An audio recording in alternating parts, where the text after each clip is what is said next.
সমগ্ৰ ৰাজ্যবাসীক লজ্জিত কৰা এটা ঘটনা গোৱালপাৰা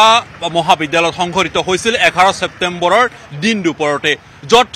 শিক্ষানুষ্ঠানখনত চলি আছিল আদৰণি সভা নৱাগত আদৰণি সভা আৰু সেই সময়তে সংঘটিত হৈছিল অপকৰ্ম আৰু সেই অপকৰ্ম সংঘটিত হোৱাৰ পাছতো দেখিবলৈ পোৱা গৈছিল শিক্ষানুষ্ঠানখনত যি আসলে আদৰণি সভাৰ জাক জমকতা হেয়া কিন্তু চলি আছিল অৱশ্যে এই ঘটনা কিদৰে হ'বলৈ পাইছিল ঘটনা আসলে আৰত কি আছিল এই সকলোবোৰ তথ্য সবিশেষ বিৱৰি আজি আমি উপস্থিত হৈছো গোৱালপাৰাত আৰু এই মুহূৰ্তত মোৰ হতে উপস্থিত আছে গোৱালপাৰা মহাবিদ্যালয়ৰ অধ্যক্ষ উপস্থিত আছে গতিকে তেখেতৰ পৰা আমি পোনে পোনে জানিব বিচাৰি সেই দিনটোৰ আসলে কি হৈছিল দিনৰ সময়ছোৱা আদৰণি সভা অনুষ্ঠিত হৈ আহিছিল কিন্তু তাৰ মাজতে দেখিবলৈ পোৱা গৈছিল এটা অপকৰ্ম সংঘটিত হৈছিল এগৰাকী হিন্দু যুৱতীৰ ওপৰত এই ধৰণৰ আসলে শাৰীৰিক মানসিক আৰু লগতে নিৰ্যাতন চলোৱা হৈছিল কি কয় আসলে সিদিনা ফ্ৰেছাৰ্ছ আছিলে আৰু ফ্ৰেছাৰ্ছ থকাৰ কাৰণে আমাৰ গোটেই ল'ৰা ছোৱালীবিলাক ফ্ৰেছাৰ্ছত ব্যস্ত আছিল আমিও আছিলোঁ ঠিক মানে পিছত আমি 3টামান বজাত গম পাইছোঁ 3:45 যে ছোৱালী এজনী গাৰ্লছ মানে বইজ কমন ৰুমত ল'ৰাৰ মানে যিটো ছেক্ৰেটাৰী ৰুম ইউনিয়ন ৰুম তাত যৌন নিৰ্যাতন কৰা হৈছে বুলি মানে মানে এফআইআৰ দিছে আৰু তেতিয়া আমি কলেজৰ পৰা গোটেইবিলাক থানাত যাই পেলাই কথাটো কনফাৰ্ম কৰিছোঁ হয় ছোৱালীজনীৰ ওপৰত মানে কৰা হৈছে অত্যাচাৰ কৰা হৈছে আৰু ল'ৰাটোৰ লগে লগে আমি এফআইআৰ দিছোঁ কলেজে আৰু অন্যান্য হেৰিবিলাকো কৰিছোঁ তেওঁ এতিয়া জেলত আছে ল'ৰাটো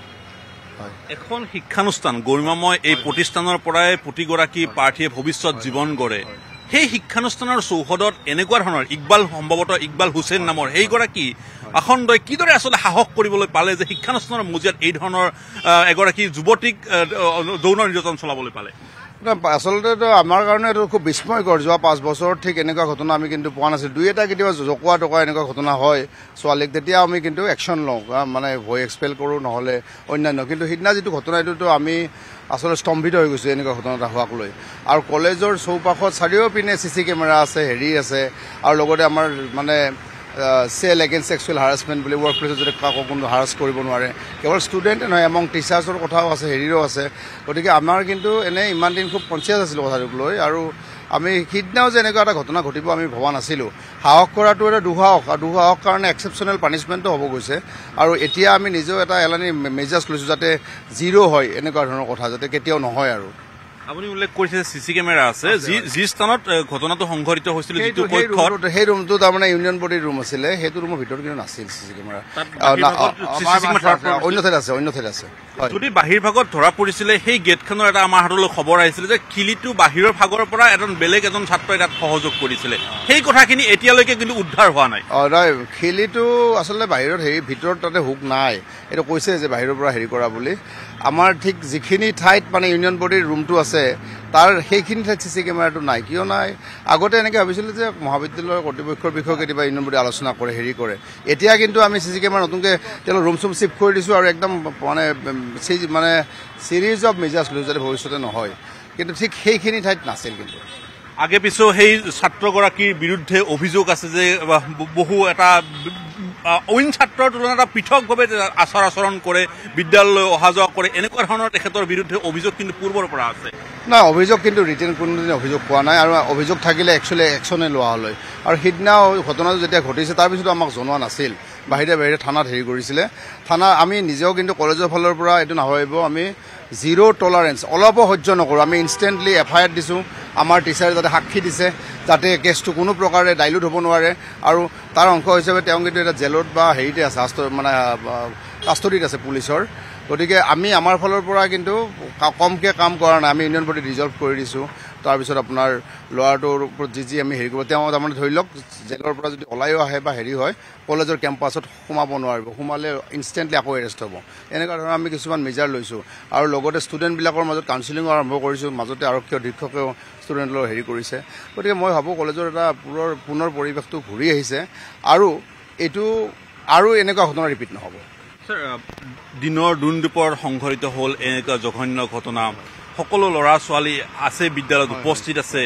তাৰপিছতো আমাৰ হাতলৈ যিখিনি খবৰ আছিলে যে অনুষ্ঠান তাৰ পিছতো চলি থাকিলে এই ঘটনাৰ তথ্য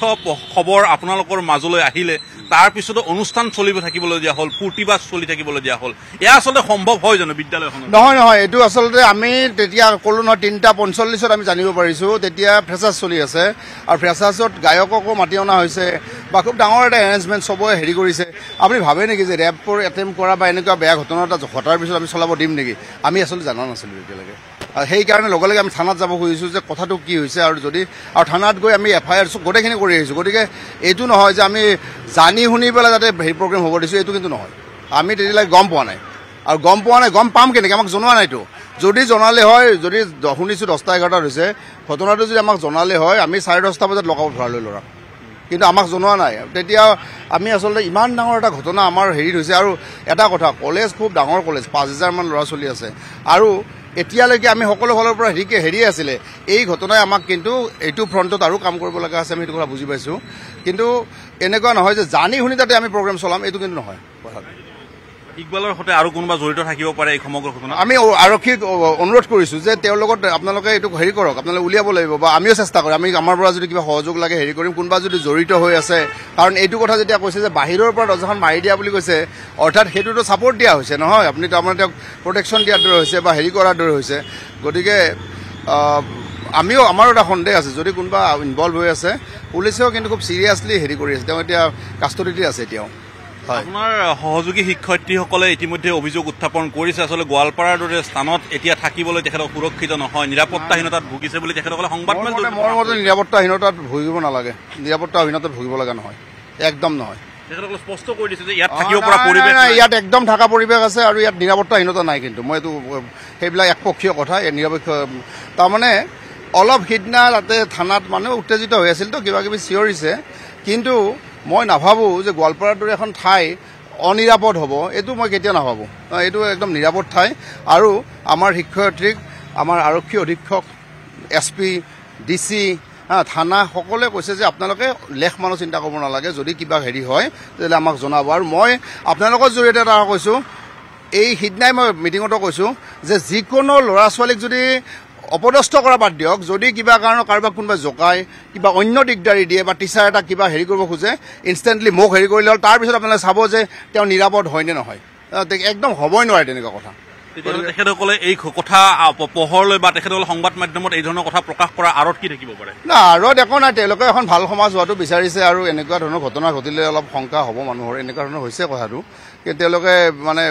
অলপ চিন্তিত হৈছে স্বাভাৱিকভাৱে চিন্তিত হ'ব কথাটো কিন্তু একে সময়তে সমাজত এনেকুৱা ধৰণৰ কথা আহিছে যে যেতিয়াই যুৱতীগৰাকীক জনোৱা নিৰ্যাতন চলোৱা হ'ল তাৰ পিছত শিক্ষক সমাজ আৰম্ভ কৰি আপোনালোকে হয় আৰক্ষীৰ ওচৰ চাপিছে কিন্তু তাৰ পিছত যেনেকুৱা ধৰণৰ এটা জনসজাগতাৰ সৃষ্টি হ'ব লাগিছিলে সেয়া নহ'ল কিন্তু তাৰ পৰৱৰ্তী সময়ছোৱাত সেই শিক্ষাৰ্থীসকলে তেখেতসকলক মন্তব্য প্ৰকাশ কৰিছে যে তেখেতসকলে নিৰাপত্তাহীনতাত ভুগিছে অৰ্থাৎ তেখেতসকলৰ চকুৰ সন্মুখত এগৰাকী যুৱতী শ্লাইডহীনতা হ'ল একদম ব্যৱস্থা লোৱা হৈছে আৰু আজি ইয়াত যোৱাকালি নে পৰহি আৰক্ষী অধীক্ষকে ল'ৰা ছোৱালীৰ লগত হেৰি কৰিছে সিদিনা ৰাতি মই DCৰ লগত কথা পাতিছোঁ SP লগত কথা পাতিছোঁ ষ্টুডেণ্টৰ লগত মই নিজে কথা পাতিছোঁ যোৱাকালি পাতিছোঁ আৰু প্ৰত্যেকটা দিনত আমি ছিৰিজ অফ ইনিচিয়েটিভ লৈছোঁ আৰু লগতে এই ঘটনাৰ কাৰণে ধৰক FIR দিয়া সাক্ষী দিয়া ল'ৰাক মানে হেৰি লগে লগে ৰাষ্টিকেট কৰা তাৰপিছত আপোনাৰ গোটেইখিনি ব্যৱস্থা আমি কৰা হৈছে আৰু ইয়াতে মই ভাবোঁ আমি বহি থকা নাই কিন্তু এটা কথা মই অনুভৱ কৰিছোঁ যে CC কেমেৰা ইয়াত 100কৈ বেছি আছে কিন্তু আৰু 2-এটা CC কেমেৰা লগাব লগা আছে সেইবিলাকো আমি হেৰি কৰিছোঁ গতিকে কলেজ বহি থকা নাই কিন্তু কলেজৰ চাওক মই ঘটনা ঘটাৰ লগে লগে আৰক্ষী অধীক্ষক আমাৰ SP DC তেওঁলোকক মই ব্ৰিফ কৰিছোঁ প্ৰেচিডেণ্ট গভৰ্ণিং বডিক ব্ৰিফ কৰিছোঁ সকলো সময়ত আমাৰ ডাইৰেক্টৰ হায়াৰ এডুকেশ্যনক হেৰি কৰিছোঁ সকলোকে জনাইছোঁ আৰু জনোৱা নহয় ইয়াত আমি গ্ৰাউণ্ডতো বিভিন্ন ব্যৱস্থা লৈছোঁ মই আশা কৰিম যে কলেজখন ডাঙৰ 5,000 ল'ৰা ছোৱালী আছে কিন্তু কলেজত একদম ভাল পৰিৱেশ আহিব এই কলেজত ছোৱালী ৰাতি 10-11লৈকে পঢ়া শুনা কৰে লাইব্ৰেৰীত গতিকে কোনোদিন এনেকুৱা হোৱা নাছিল এটা ঘটনা হৈছে ইয়াৰ পিছত আমি কিন্তু মানে সম্পূৰ্ণ হেৰি ল'ম আৰু কলেজে কিন্তু ছিৰিজ অফ ইনিচিয়েটিভ লৈছে এই ব্যৱস্থা বহি থকা নাই কিন্তু আমি একদম সাংঘাতিকভাৱে লাগি আছোঁ কথাটোক লৈ যাতে এনেকুৱা আৰু হ'ব নোৱাৰে পুনৰবাৰ সেই কথাটোৱে সুধিছোঁ যে আজি যিসকল অভিভাৱক যিসকল কন্যা সন্তানৰ অভিভাৱক তেখেতসকলে 10 বাৰ ভাবিব লগা হৈছে যে এনেকুৱা ভাবিব নালাগে, তেওঁলোকে ভাবিব নালাগে। এটা ল'ৰাই ছোৱালী এজনীক অপদস্থ যৌন নিৰ্যাতন কৰিছিল, তেওঁক জেলত ভৰোৱা হৈছে আৰু তাৰ লগত কোন জড়িত আছে সেইবিলাককো আমি হেৰি কৰিছোঁ। মই এই অভিভাৱকসকলক এই হেৰিৰ জৰিয়তে মই জনালোঁ তেওঁলোকে একদম নিৰাপদ বুলি ধৰি লওক। আৰু নিৰাপদটো মই এনে কোৱা নাই, সন্ধিয়া ইয়াত 6টা বজাতো 3জন ছিকিউৰিটি ৰখি থাকে, এতিয়া 4-5জন মানুহ আছে, লগতে টিচাৰে চাইয়ে আছে। এইটো হ'বই নোৱাৰে। আপোনালোকে মই কেৱল এটা কথা মই সকলোকে আপোনালোকৰ জৰিয়তে অনুৰোধ কৰোঁ, যিকোনো ষ্টুডেণ্ট বা টিচাৰ যদি কিবা হেৰি হয় তেতিয়াহ'লে তেওঁলোকে কিন্তু ইনষ্টেণ্টলি মোকো জনোৱা উচিত। আৰু আমাৰ কলেজৰ মানে বিভিন্ন ঠাইত ফোন নম্বৰ লিখা আছে, সেই ফোন নম্বৰত ফোন কৰিলেও হ'ব, কিন্তু তেওঁলোকে জনাব লাগিব। নজনালেতো কলেজত 500 বা 600 ষ্টুডেণ্ট নহয়, 5000 আছে ষ্টুডেণ্ট। গতিকে ইমান ল'ৰা ছোৱালী হেৰি কৰিব লাগিলে আমাক সকলোৰে এটা সহযোগ লাগিব। আৰু অলৰেডি ইয়াৰ এৱেৰনেছৰ কাৰণে লগতে মেজাজবিলাক আমি হেৰি কৰিছোঁ। গতিকে তাৰমানে এনেকুৱা নহয়, আৰু নহয় অভিভাৱকে ভালকৈ পঢ়াব পাৰিব। এটা হৈছিল, তেওঁক জেলত ৰখা হৈছে, এটা ঘটনা ঘটিছে, আৰু আমি বাৰম্বাৰ হেঁচা দি আছোঁ যে আৰু কোনোবা যদি ইনভলভ হৈ আছে এইটো উলিয়াব লাগে। ধন্যবাদ জনাইছোঁ। এয়া গোৱালপাৰা মহাবিদ্যালয়ৰ তেখেতে অধ্যক্ষ, আৰু তেখেতে স্পষ্টকৈ কৈছে ইয়াৰ পিছত আৰু পুনৰবাৰ এনেকুৱা ধৰণৰ ঘটনা নহয়। যি হ'ল এই ঘটনাই শেষ হ'ব, আৰু তাৰ পিছত এতিয়া সুৰক্ষা আৰু নিৰাপত্তাৰ দিশটো পুনৰ ঘূৰি আহিব গোৱালপাৰা মহাবিদ্যালয়লৈ। আপুনি বিচৰা বাতৰি পাব কেৱল নিউজ 18 এপত। নিউজ 18 এপ ডাউনলোড কৰিবলৈ স্কেন কৰক এই QR কোড। গুগল প্লে ষ্টৰতো পাব এই নিউজ 18 এপ।